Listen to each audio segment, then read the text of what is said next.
Shalom les Koulam. Nous allons parler aujourd'hui du mois de Tevet. On va voir, c'est un mois très particulier. Et on va essayer d'expliquer un peu les notions des mois dans la Torah et dans le judaïsme. Ce sont des notions assez particulières. Et on va parler un petit peu aussi de la paracha de la semaine de Vayechi. Mais tout d'abord, pour expliquer ces notions de mois, savoir que dans la Torah, nos sages nous enseignent que donc, les zmanim, les temps, sont une création bien entendu d'Hachem, de Dieu, qui, après la création du monde, a donc créé le monde que nous connaissons limité avec un espace-temps. Et d'une certaine manière, tous ces mois sont ce qu'on appelle en hébreu un levouche, un vêtement par lequel l'infini, Dieu va s'habiller à travers un mois. C'est comme un filtre, à travers les 12 mazalot, même la véritable astrologie authentique et pas toutes les bêtises après qu'on a pu inventer. Mais là, on va parler vraiment des zmanim, de leur secret et comment finalement Akadosh Baruch Hu, la lumière infinie, vient à travers un mois qui est un filtre et après se dévoile donc dans ce monde. Et donc il y a bien entendu des conséquences pour par exemple les personnes qui vont être nées dans ce mois-là, les influences qu'il va y avoir par rapport à ce mois-là, tout en sachant bien sûr, attention, que rien bien entendu n'est fixé, surtout pour le peuple d'Israël, comme il est dit, En Mazal l'Israël, celui qui est le Mazal d'Israël, c'est le En Sof, c'est Akadosh Baruch Hu, c'est l'infini béni soit-il qui est au-delà des limites, bien entendu, et de cette création limitée au niveau du temps, de l'espace et finalement des mois qui sont liés aux astres. On va voir par exemple dans le mois de Tevet quelque chose de très intéressant. C'est un mois particulier, comme il y en a quelques-uns, voilà, dans les 12 mois hébraïques. Nos sages nous rapportent qu'il y a des mois qui, par rapport à notamment certaines fautes et des événements qui sont passés dans le peuple d'Israël, ces mois aujourd'hui sont entre les mains de nos ennemis d'une certaine manière, sont des forces, des lumières très grandes qui ont été transférées par exemple à Esav. Il y a 4 mois par exemple dans l'année qui sont des mois aujourd'hui, qui sont des mois, on va dire entre guillemets, très dangereux pour le peuple d'Israël et où il y a certaines choses à savoir. Par exemple, en hiver, c'est le mois de Tevet et le mois de Shvat qui sont des forces récupérées, ce qu'on appelle le Kochot Achitzonim, les forces de l'extériorité ont récupéré ces forces-là. Et en été, c'est le mois de Tammuz et le mois de Av, qu'on connaît bien entendu aussi par rapport à la destruction Beth Amikdash, quand il y a le jeûne du 17 Tammuz et le jeûne de Tisha B'Av, qui sont des mois pour le moment qui ont été récupérés par les forces de l'extériorité, mais qui, comme le savons, lorsqu'il y aura la délivrance, tous ces mois et ces jours seront transformés en jours de joie, en jours de simcha, puisque les choses vont s'inverser. Alors c'est intéressant de parler d'inversion, parce que précisément dans le mois de Tevet, on nous dit que c'est un mois spécial, paradoxal, où il y a beaucoup d'inversions et beaucoup de choses sont à l'envers. Et d'ailleurs, on le voit comment. Abraham, dans ce fameux livre, le Sefer Yetzira, ce qu'on appelle le livre de la formation, nous a laissé des enseignements et des grands secrets par rapport aux mois, par rapport à leurs secrets, etc., par rapport au dévoilement aussi du tétragramme, qui sont les 4 lettres du nom divin par lequel Dieu se dévoile dans le monde. Et donc, il faut savoir qu'il y a une combinaison du tétragramme qui se dévoile précisément dans chaque mois. Alors, on voit que dans le mois de Tevet, il y a une inversion. Quand on prend le tétragramme dans sa structure normale, commence par une lettre qui est masculine, qui est le Yud, comme une graine, ensuite qui va venir justement s'habiller dans une dimension féminine, qui est la première lettre du ou la lettre He, ensuite un Vav qui fait ce lien, la 6e lettre de l'alphabet hébraïque, le Vav, et pour enfin transmettre au dernier He, encore le He inférieur, qui va réaliser dans toutes ses valeurs dans notre monde. Ça, c'est la structure normale du tétragramme, comme les valeurs doivent descendre de manière normale. Là, dans le mois de Tevet, il y a une inversion. On voit que les lettres féminines sont avant les masculines. C'est-à-dire qu'il y a d'abord la lettre He qui précède le Yud, et ensuite il y a encore la lettre He qui précède le Vav. On voit qu'il y a une inversion dans le nom à 4 lettres, le nom ineffable. Pourquoi ? Parce que justement les forces sont inversées. Ce mois, par exemple, il y a énormément de din, on dit dans ce mois, de forces destructrices, entre guillemets, et le canal par lequel justement on va passer l'infini, le mois de Tevet, fait que dans ce mois, il y a beaucoup de forces qui sont du côté gauche, du côté de la rigueur, de la gvoura, de la force. Et donc il faut faire très attention. Maintenant, ce qu'il faut savoir, c'est que, comme on l'a précisé, on peut se servir de ces forces-là. Ce que je veux dire par là, c'est que par exemple, ça nous révèle quelque chose d'intéressant. Ils nous disent par exemple que le mois de Tevet serait propice, notamment lorsqu'il y a des conflits avec nos ennemis, pour aller les attaquer. Pourquoi? Parce qu'on va se servir de ces forces de rigueur, de puissance qui descendent à ce moment-là, et au lieu d'avoir un comportement passif entre guillemets, au contraire, on va utiliser nous ces forces-là, qui sont dans la création, qui sont dans le cosmos, pour les utiliser contre nos ennemis et faire des gros dégâts et des grandes pertes par rapport aux ennemis d'Israël. Donc ces mois sont très propices, par exemple, quand il y a un conflit généralisé avec une nation qui voudrait s'en prendre à Israël, ce serait très bon d'attaquer à ce moment-là, parce qu'il y a des forces très, très puissantes qui nous permettent de gagner et de porter des coups très durs à nos ennemis. Alors c'est intéressant de voir ce qui est en train de se passer en ce moment avec l'Iran. Alors, je ne sais pas si Trump et les États-Unis connaissent peut-être, par l'intermédiaire de son gendre, ces secrets-là. C'est très bien. J'ai pensé que ce commandant iranien ait été touché, que l'Iran soit touché dans ce mois-là. Ils peuvent subir de grandes pertes et Israël devrait, bien sûr c'est un grand secret, se servir de ce mois-là pour faire ce qu'il y a à faire. Bezrat Hashem. Alors, bien sûr que le côté historique de tout cela, on nous parle bien sûr de l'invasion de Jérusalem par les Babyloniens, par le Nabucodonosor. Il y a cet encerclement de Jérusalem. On voit qu'Yerushalayim, qui représente le cœur et l'âme d'Israël, est encerclé à ce moment-là. Donc il y a une notion d'étroitesse, de fermeture. Donc c'est un mois qui est très très très spécial. Par ailleurs, beaucoup pensent que ce mois, il est très relatif, et même que le jeûne qu'il y a eu est finalement par rapport à d'autres mois importants, pas du tout, puisque il faut savoir que si le 10 Tevet par exemple tombait un Shabbat, il ne serait pas repoussé. Alors l'importance de ce jeûne-là est une très très très grande force dans ce mois qu'il ne faut pas vraiment négliger, absolument pas. Et donc dans ce mois-là, si on peut d'une certaine manière donner une aide à ceux qui sont dans ce mois-là, ou peut-être ceux qui sont nés dans ce mois, ou même ceux qui ne sont pas nés dans ce mois-là, le mois de Tevet, c'est un mois où il y a une possibilité de tout changer, parce que c'est un mois où nos sages nous disent qu'on peut remonter à la racine des choses. C'est pour ça qu'on dit que c'est un mois qui est paradoxal, qui a des inversions. Je vais vous prendre un exemple que nos sages nous révèlent par rapport à ce mois-là pour bien le comprendre.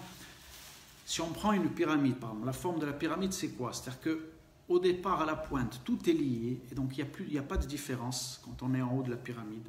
Et plus on s'éloigne donc de ces dimensions unitaires, plus on va avoir des différences, on va rentrer dans la pluralité, dans la dispersion, et plus on voit de différences, plus on arrive en bas. Mais le mois de Tevet, justement, il y a une capacité de monter à la racine de quelque chose et de tout changer, puisque étant donné qu'à la racine, tout est ensemble, il n'y a plus de différence. Masculin, féminin sont ensemble. C'est l'état finalement d'avant la création du monde. Donc il n'y a plus de problème. Donc quelqu'un qui aurait par exemple une réparation à faire dans un domaine très particulier, un manquement par rapport à quelque chose, ça peut être au niveau un manque au niveau de comportement, au niveau des traits de caractère, au niveau de quelque chose qui lui manque dans sa vie, etc. Et dans tous les domaines, il pourrait revenir à la racine et faire une inversion, un changement total dans ce qui finalement est entre guillemets prédéterminé tout au long de l'année. Donc c'est un mois où justement il faut se servir de sa structure et de ces forces-là pour tout le contraire, utiliser ces forces-là pour certaines choses. Alors, on a vu tout à l'heure, on parlait de guerres qui pourraient avoir à mener, se servir de ce mois-là pour mener des guerres, parce qu'il y a des forces très puissantes. Alors ça peut être le din, la rigueur, la puissance, la force, ça peut être dans d'autres domaines. Ça peut être bien entendu dans son travail. On peut se servir de ce mois-là pour être beaucoup plus rigoureux, mettre beaucoup plus d'énergie et on va avoir d'excellents résultats. Ça peut être pour mettre de l'ordre dans certaines choses, dans certains domaines. Peu importe les domaines d'activité, ce mois aura beaucoup toutes les facultés et permettra si on sait bien utiliser ces forces, de les transformer en quelque chose de positif et non quelque chose qui est négatif, on va dire, dans son essence. Alors, maintenant, là on a vu donc pour le mois de Tevet, et donc pour terminer, vous allez voir que c'est très important. En réalité, le mois de Tevet, nos sages nous disent qu'il est lié au mois de Hadar. Parce qu'en réalité, toutes les qualités et toutes les choses extraordinaires qui vont se dévoiler au mois de Hadar, c'est le mois de Hadar, c'est le mois, un mois spécial où on dit qu'il faut augmenter la joie, etc. C'est le mois où la naissance de Moshe, c'est le mois qu'on connaît par rapport à l'histoire de Purim, où il y a eu finalement ce sauvetage extraordinaire du peuple juif par rapport à Esther. Alors c'est intéressant, parce qu'à Hadar, on nous dit la fameuse notion de Venaforu, c'est-à-dire que tout est inversé, un décret qui à un moment donné tombe sur le peuple d'Israël comme à Purim, comme la première solution finale par Aman. Finalement, tout est inversé. C'est Aman qui se retrouve détruit, pendu, et le peuple juif sauvé de finalement un décret qui devait tomber sur eux. On voit que finalement, tout change. Et c'est pour ça que nos sages disent qu'il y a le lien entre le mois de Tevet et le mois de Hadar. Parce que, prenons le cas de Esther, par exemple. Esther, qui est la reine qui va tomber entre les mains du roi Achashverosh à Purim. Esther, qui veut dire bien sûr ce qui est caché.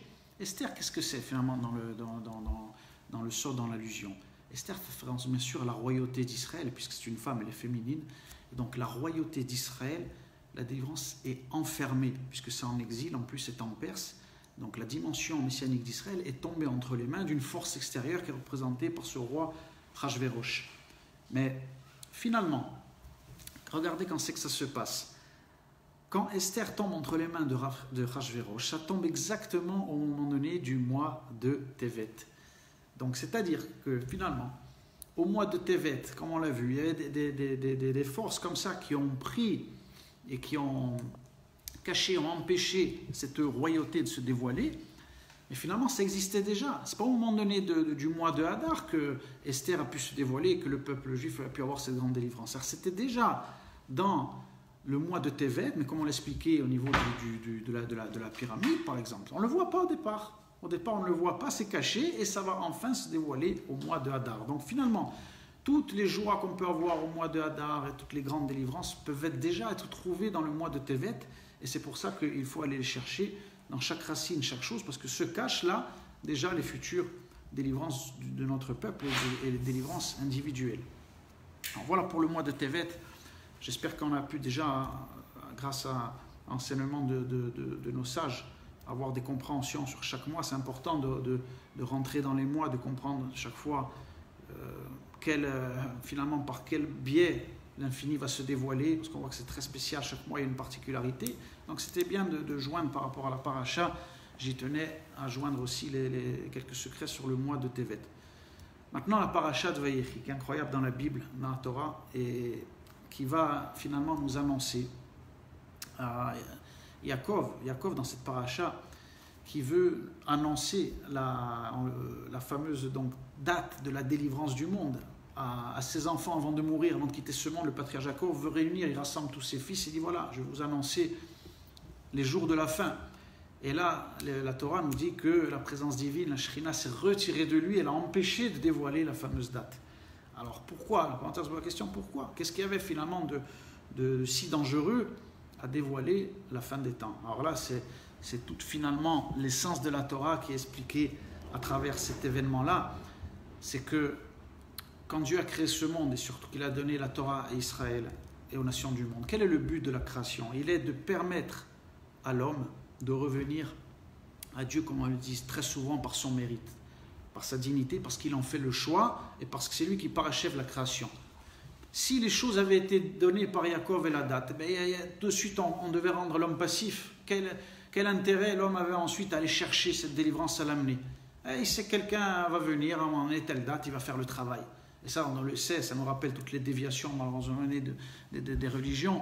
Et aussi, malheureusement, la religion chrétienne qui a trompé, on va dire, beaucoup ses croyants en présentant un faux messie qui viendrait réparer, lui sur son dos, toutes les âmes du monde, et automatiquement, on va amener l'humanité entière dans une passivité, puisqu'après tout, si quelqu'un vient réparer à ma place, qu'est-ce que j'ai à faire?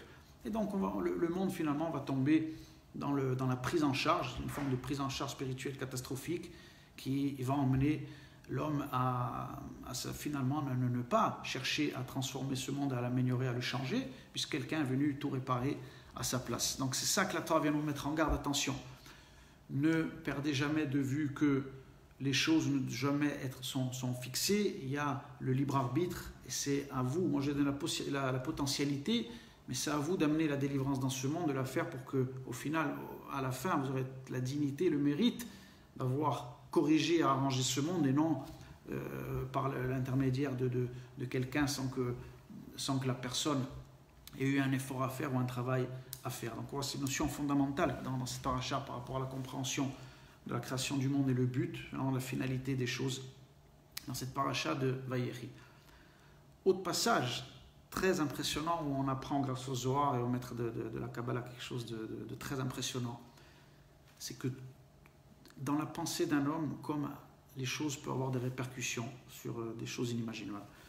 On sait dans les parachas précédentes, on se souvient que quand Yaakov est allé en exil chez le fameux Lavan qui a essayé de l'arnaquer, de lui faire toutes les escroqueries et de le tromper, on sait que quand Yaakov a voulu donc retrouver Rachel, qui était pour lui bien entendu son âme sœur, celle qu'il aimait, et on connaît ce fameux épisode où Lavan donc a rusé et a voulu tromper Yaakov, et donc au moment donné où Yaakov devait s'unir avec Rachel, donc il a trompé, c'était dans l'obscurité, et donc il a obligé Léa à prendre la place de Rachel et s'unir avec Yaakov, d'où par peur qui est bien entendu que Lavan s'en prenne ensuite à Yaakov. Les sœurs avaient été obligées de convenir de signes, Léa avec Rachel, donc quelque chose finalement, quand on le voit comme ça au premier degré, d'horrible. Et donc Léa, finalement, prend la place de Rachel. Mais qu'est-ce qui se passe au moment donné de l'union? Le Zohar vient nous dire que Yaakov, au moment donné de l'union avec Léa, eh bien, pour lui, de toute façon, c'était Rachel. Il était avec Rachel dans sa pensée. Il n'était pas avec une autre femme. Alors c'est que, quand on reste au niveau littéral du texte de cette paracha, on ne peut pas comprendre pourquoi, finalement, le droit d'aînesse, puisque Réhouven était le premier-né de Yaakov, il est finalement revenu à Yosef. Étant donné que Yosef, c'est le premier fils de Rachel, eh bien le Zohar va nous dire que finalement dans l'union, au moment donné où Léa a été fécondée, la première goutte séminale, eh c'était la racine spirituelle profonde de Yosef.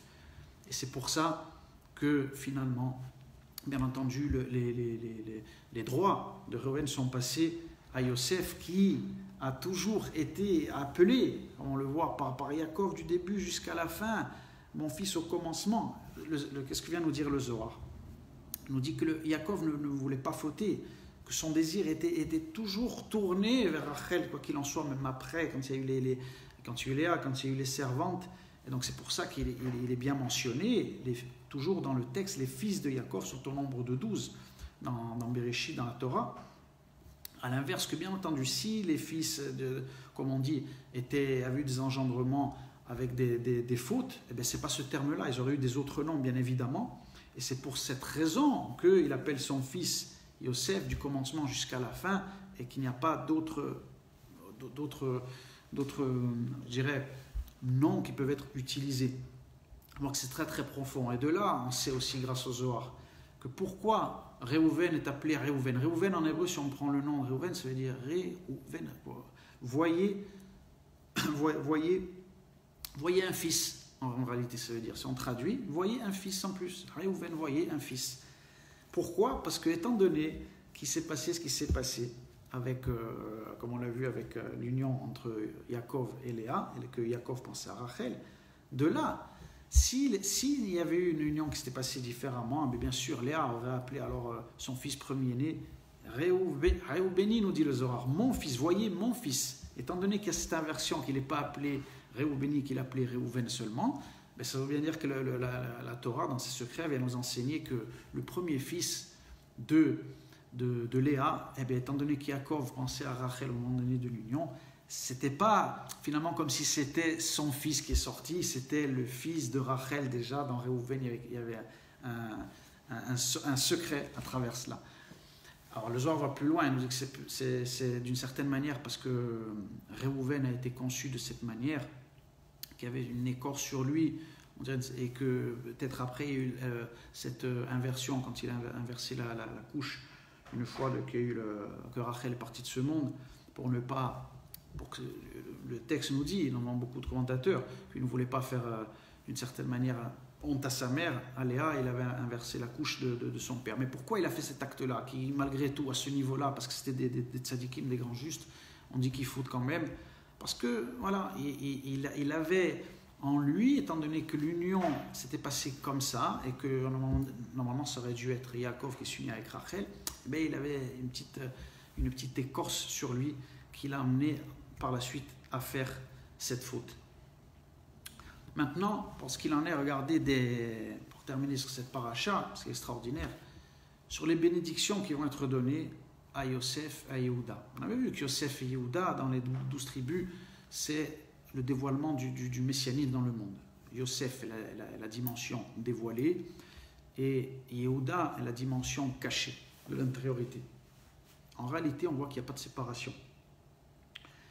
On voit que dans les deux sphères qui correspondent à Yosef et Yehuda, quand on prend l'arbre séphirotique, dévoilement divin dans ce monde, le Yesod, justement, qui appartient à Yosef et au niveau du membre de l'homme génital, qui transmet à la Malchut, à la dernière sphère, qui est la royauté de Dieu dans ce monde, qui est féminine. Donc il y a une union entre le masculin et le féminin. C'est la raison pour laquelle il est dit le sceptre ne quittera pas Yehuda, ni le législateur et sa descendance. À quoi se fait référence? Justement, ce sont les engendrements qu'il a reçus de la part de Yosef. Donc les deux sont liés. En réalité, pas perdre de vue dans cette paracha qu'il ne peut pas y avoir de séparation en réalité entre Yosef et Yehuda. Ce sont deux dimensions qui vont ensemble. C'est pour ça que le prophète Yéreskiel, chapitre 37, il a prophétisé. Il a dit à la fin des temps, je tiendrai ces deux bâtons dans une seule main, ils seront ensemble. Il n'y aura plus de séparation entre les deux dimensions qui au départ étaient tournées et dos à dos, la dimension masculine et féminine. De là, ça nous ouvre les portes sur, bien entendu, énormément de choses fondamentales que, aujourd'hui, dans la nation d'Israël, on voit que toutes les dimensions qui sont liées à Yosef et Yehuda ne peuvent pas être séparées.